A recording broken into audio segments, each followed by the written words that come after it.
Should free speech be allowed no matter what price has to be paid? Or is there a line that should never be crossed? With a US congresswoman shot and fighting for her life, some blame radio and TV pundits for fanning the flames of hatred. Politicians stand accused of polarizing opinion and pushing some people to extremes. Is that justified? When does saying what you think become incitement to violence? This is Inside Story.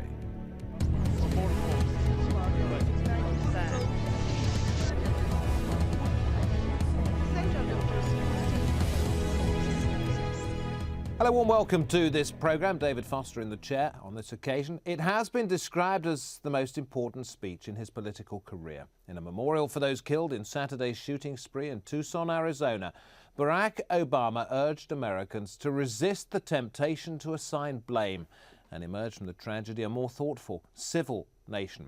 Mr. Obama's been clear in his message to both critics and supporters alike: stop blaming each other.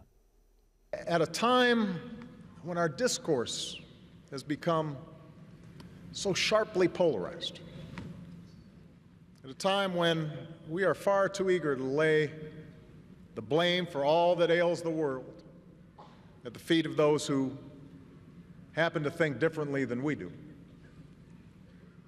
it's important for us to pause for a moment and make sure that we're talking with each other in a way that heals, not in a way that wounds.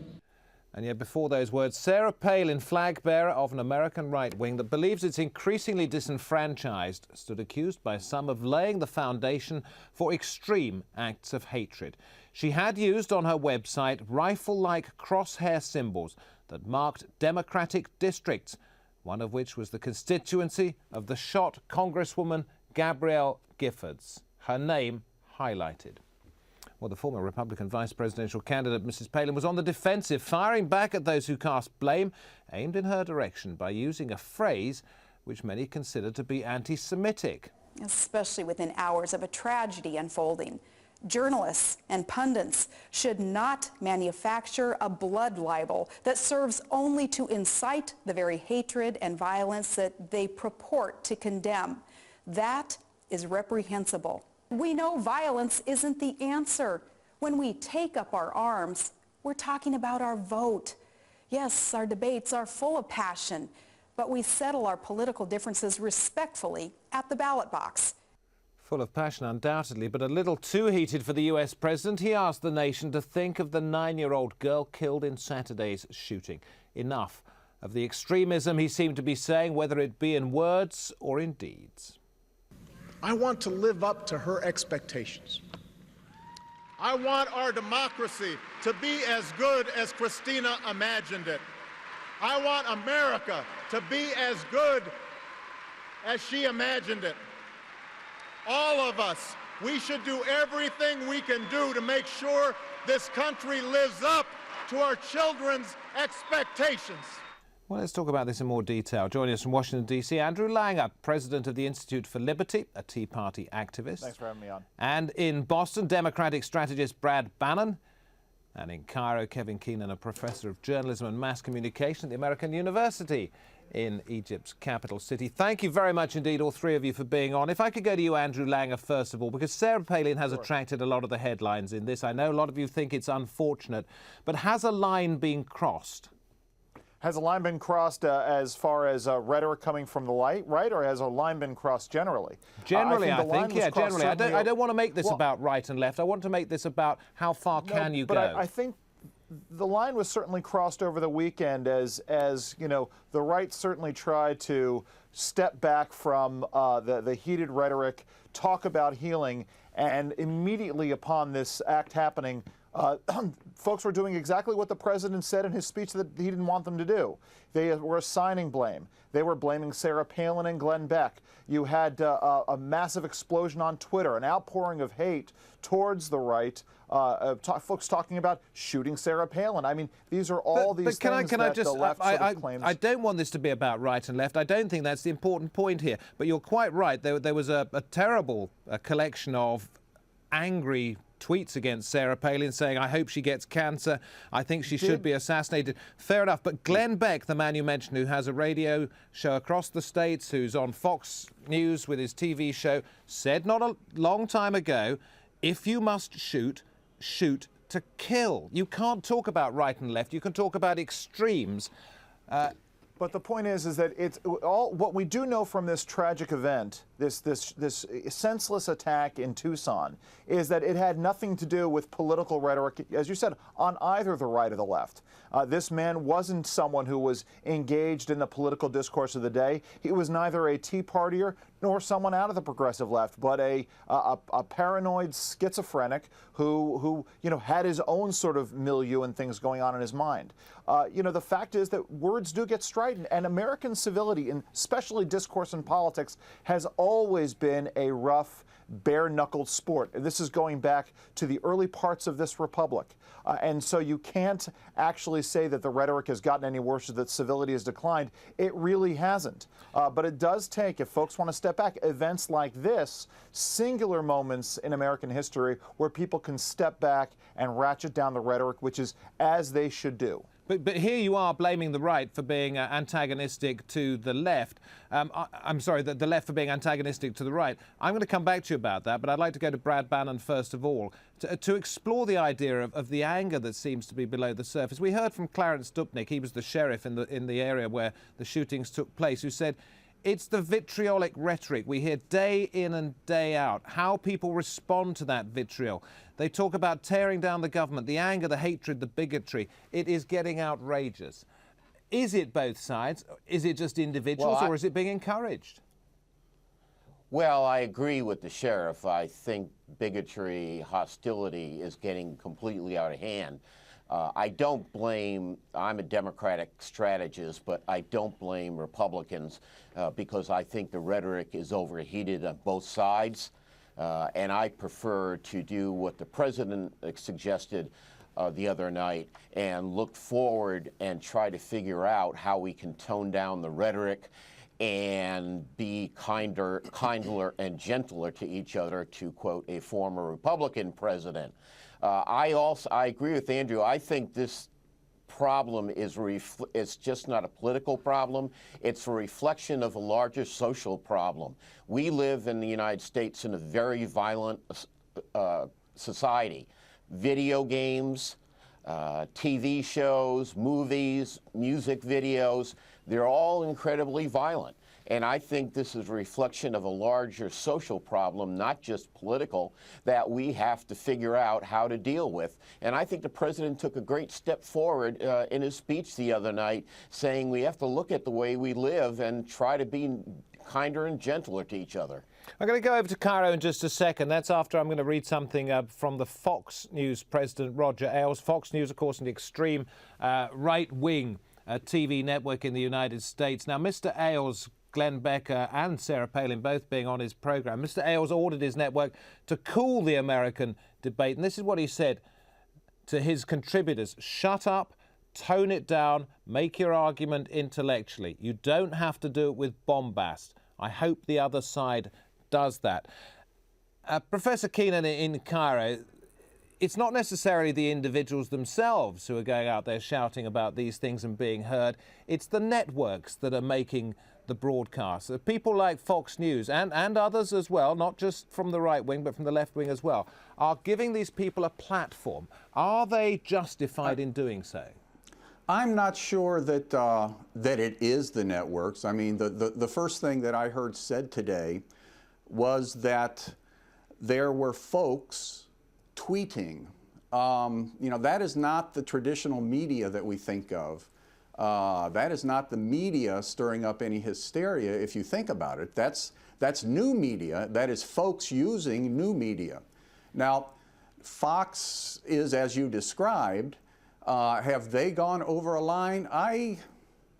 To me, no, they have not. I have not watched Fox at all, to tell you the truth, since this began, but I see it as new media that is allowing individuals to voice vitriol that they were probably voicing behind closed doors before, but now are able to make more public.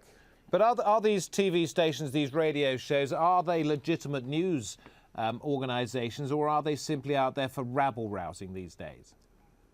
I think that there's no question Fox is a legitimate news organization. Now, some of the, the radio talk may be less, and where they appear, somebody needs to answer for whether they are legitimate news organizations or not. But as I see it, the media, to me, seems as if they've been as responsible as you could ask them to be. I mean, media always likes controversy. Are they stirring up hysteria? I would say no. Kevin, thanks very much indeed. I'm going to go back a little bit in history. July 1969, just to show you that appeals for calm are not new.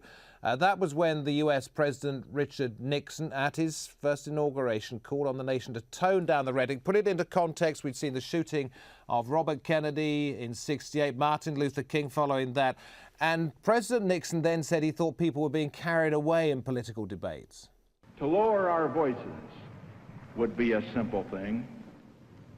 In these difficult years, America has suffered from a fever of words, from inflated rhetoric that promises more than it can deliver, from angry rhetoric that fans discontents into hatreds, from bombastic rhetoric that postures instead of persuading.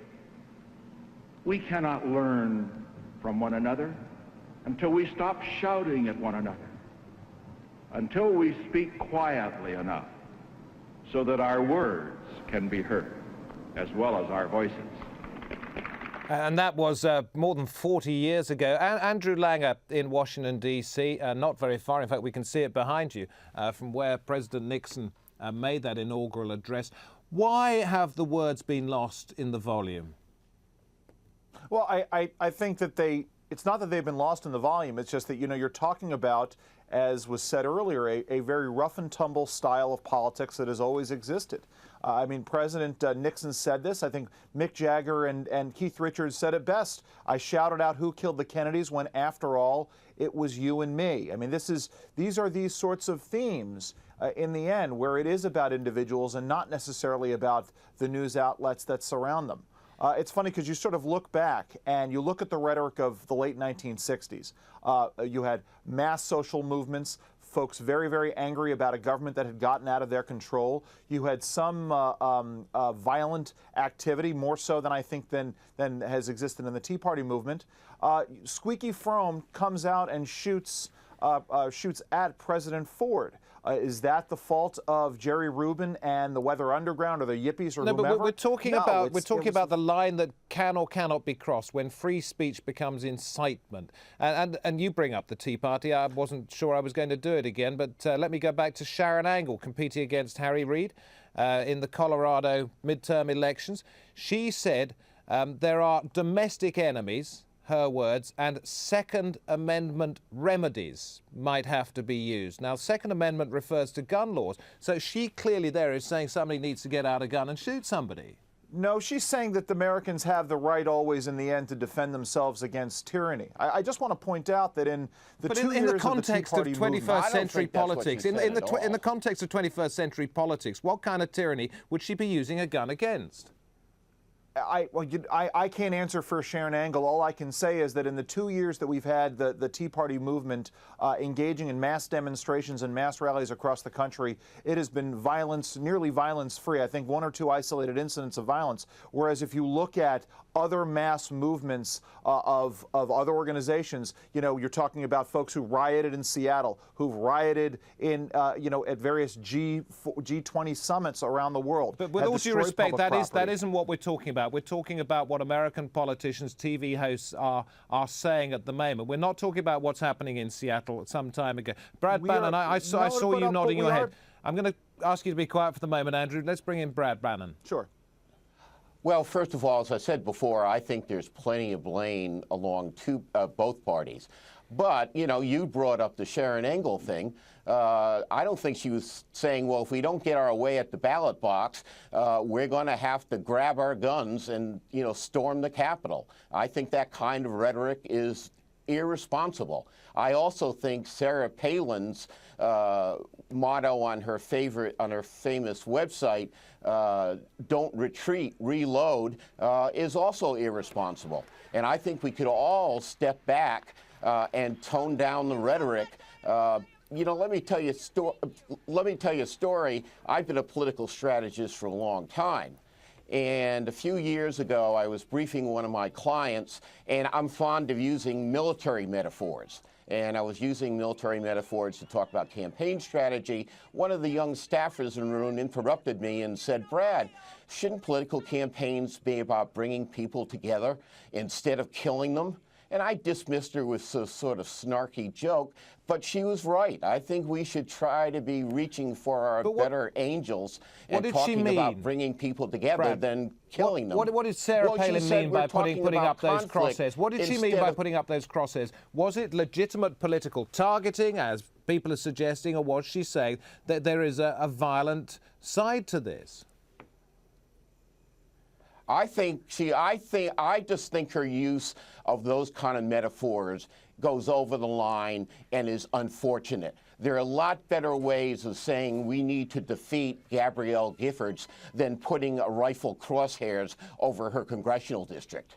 Kevin Keenan, let's get back to you. No, I'm going to come back to you in just a second, Andrew. I haven't had much time to talk to Kevin Keenan in Cairo.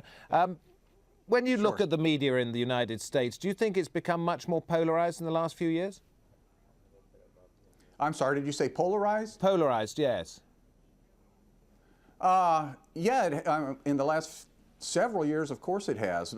If you look at the American media when it consisted of 3 networks, there was no polarization at all. I mean, Fox, for sure, has added to polarization on the one side and any number of MSNBC and others on the other. So yes, the way you phrased it, I think it sounds as if you're asking whether I believe that and think it's a bad thing. I don't necessarily see polarization as a horrible thing. I mean, it is too bad that this sad situation, the congresswoman being shot and the young people killed, but diversity in media, I don't have the least problem with that. And in fact, I kind of like seeing Fox on the one side and MSNBC on the other. But there is a difference, yes, is there not, between years. diversity and extremes? Yes, there is. I don't.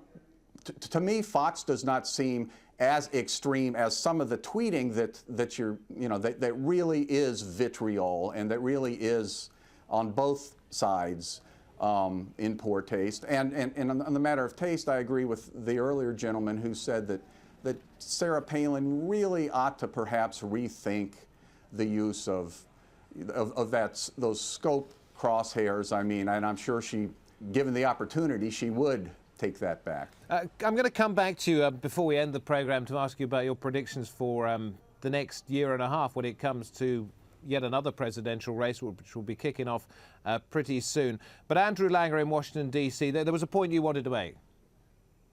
Yeah, no, I was just going to say, just going on this issue of political rhetoric, there's a story that I tell to new campaigns about karma in politics.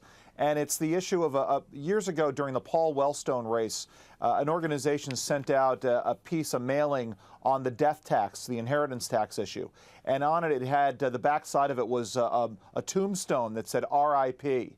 And as it happened, they sent this out to Paul Wellstone's state the day that a couple days before his plane crashed. And it literally arrived in mailboxes on the day he died. You can't invoke the fates like that. It's bad karma, and I tell folks it will almost certainly come back and bite you on the rear at some point in time, so just don't do it. So why do people do it? Because it gets people motivated. I mean, that's the nasty part of it in politics is that all politics is personal. You have to get more and more people personally motivated to go to the polls. Sometimes with some folks, it takes getting them outraged about something. I believe the politics is a game of multiplication and addition, bringing people together to build your coalition, build your team. But sometimes you gotta get folks out of their chairs. Some people believe that that's the way to do it. Brad Palin, have people been motivated in the wrong way by what they've been hearing? Oh, yeah, absolutely. Well, I agree with Andrew said about bad karma. I just think we have a responsibility as, you know, I'm a political strategist, Andrew is a political strategist. I think we both have a responsibility to tone things down. American politics has been very violent at times, but at other times it's been rather harmonious. And I, you know, just want to, I think the president's right. We need to look forward and try to figure out how we can be kinder and gentler to each other, because we need to set an example. I think Sarah Palin is a national leader. She needs to set an example. And if we behave better, I think voters will behave better too. To tell me, is there a law in the United States regarding incitement to hatred when it comes to the broadcast and print media? I mean, could somebody say something so outrageous on television they could be prosecuted? I know that happens in other countries. There's a famous axiom in American politics. A Supreme Court justice said it once that interpreting the First Amendment, that does not give you freedom to yell fire in a crowded theater. Andrew? Yeah, no, there are individual laws in individual states and localities about sort of incitement to violence. That was actually a legacy of the 1960s. It's very, very difficult to prosecute. You really have to demonstrate that there's this cause and effect relationship. But, you know, yeah, if you're calling for armed insurrection, there are remedies at hand, but nobody, to my knowledge, has ever come close to doing that. And that's the point, isn't it? Is it perhaps not time, whether it be Glenn Beck who says it, whether it be somebody else from the other end of the political spectrum, but if somebody tells university students, if you must shoot, shoot to kill, and that person is a prominent personality, shouldn't something be done about that? No, I don't think so, because I don't think it's again, you're sort of, it's not the context. Glenn Beck isn't saying go ahead and shoot somebody. I mean, the fact is, you can talk about shoot to kill in all sorts of different instances, whether it be from a self-defense standpoint or whether it be from a metaphorical standpoint. I know that, you know, when I would talk about the 2000 election in the context of the 2008 election, I said the problem with the folks who tried to, you know, kill John McCain was that they actually didn't kill him and they left him alive. I didn't mean literally that they should have killed John McCain. I just meant to sort of make his political career completely untenable for the future. Well, by wounding him so badly that he was basically sort of unable to operate. Okay, we get the drift of that. Wounding him politically so badly, yes. Yes, but Brad Bannon, you wanted to say something. Yeah, one of the beauties of American politics and democracy is it has both a beautiful side and an ugly side. During the 200 years of our democracy, courts have interpreted the First Amendment very broadly to tolerate just about any kind of political speech. And in some senses, that's great for democracy. But as we have seen in the last week, it also has an ugly side. And I think it's time for people in the political business, including myself, to clean up our act, stop using military metaphors and violent metaphors, and talk about bringing people together instead of dividing them. Professor Keenan, as somebody who takes a look at the media with a very keen eye, over the course of the next, what are we talking about, 22 months until the presidential elections in November of 2012, are we going to see a moderation, a toning down of the rhetoric, or are we just going to see a brief lull and then it's back to business as usual? I don't expect things to ease up too much. I mean, hopefully there will not be further incidents triggering things like we've seen in Arizona for the last week. But I think as the media have become, to use your word, polarized, that the rhetoric will continue to be somewhat polarized. I would be encouraged, listening to these two strategists suggest that things need to be toned down, and Barack Obama suggesting the same thing, and media people saying the same thing. But harmonious, I don't see it coming anytime soon, and I'm not sure that that's what the American people would expect. Thank you very much indeed. The message appearing to be that in a land where free speech is valued, you have to tolerate what you get when you let people speak freely. Thank you very much to our guests in Washington, D.C., Andrew Langer in Boston, Brad Bannon, and in Cairo, Kevin Keenan. Thank you too very much for joining us on this edition of Inside Story. See you next time.